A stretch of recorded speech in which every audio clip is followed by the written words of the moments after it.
So on July 4th, I got the text that is every parent's worst nightmare, that my sons were caught in the hill country flood at Camp La Junta.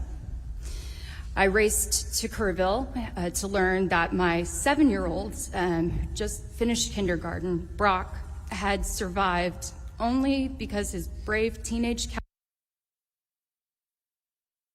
from the bottom bunk to the top bunk to the rafters of his cabin, riding out the storm as the structure literally fell apart around him. My 9-year-old was in a higher cabin, and for 12 agonizing hours, he had no idea if his little brother was alive. Today, my sons are physically safe, but for our family, the storm is not over. Brock scans every room for higher ground. He checks the weather constantly. He battles nightmares of water dripping from the ceiling or his mattress being wet. His fear is so profound that he's now anxious about the tsunami in Hawaii. He lives with the terror that no child or any person should have to carry, but so many of us now do. I have tried to find help. I've asked the camp.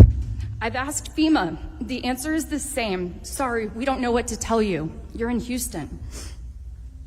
While Texans are showing up for each other in extraordinary ways, and the people here are just phenomenal, I shouldn't have to rely on a Facebook group of volunteers to find trauma care for my children.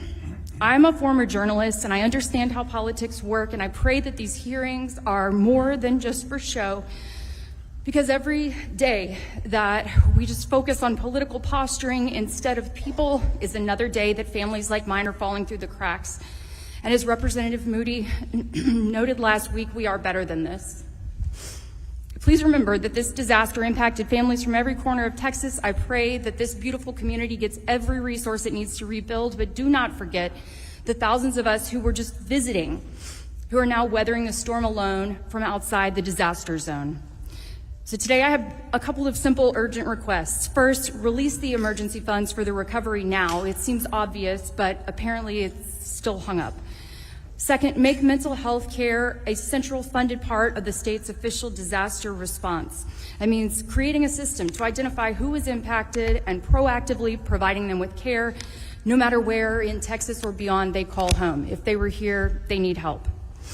And third, after hearing about the camp emergency plans or lack thereof, please address that. That should be mandatory and frankly published on every camp's website for the public to view, not just in an office somewhere.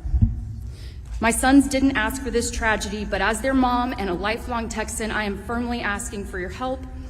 It's time for the state government to do its job, and please help the wounds that cannot be seen, because they will not heal on their own.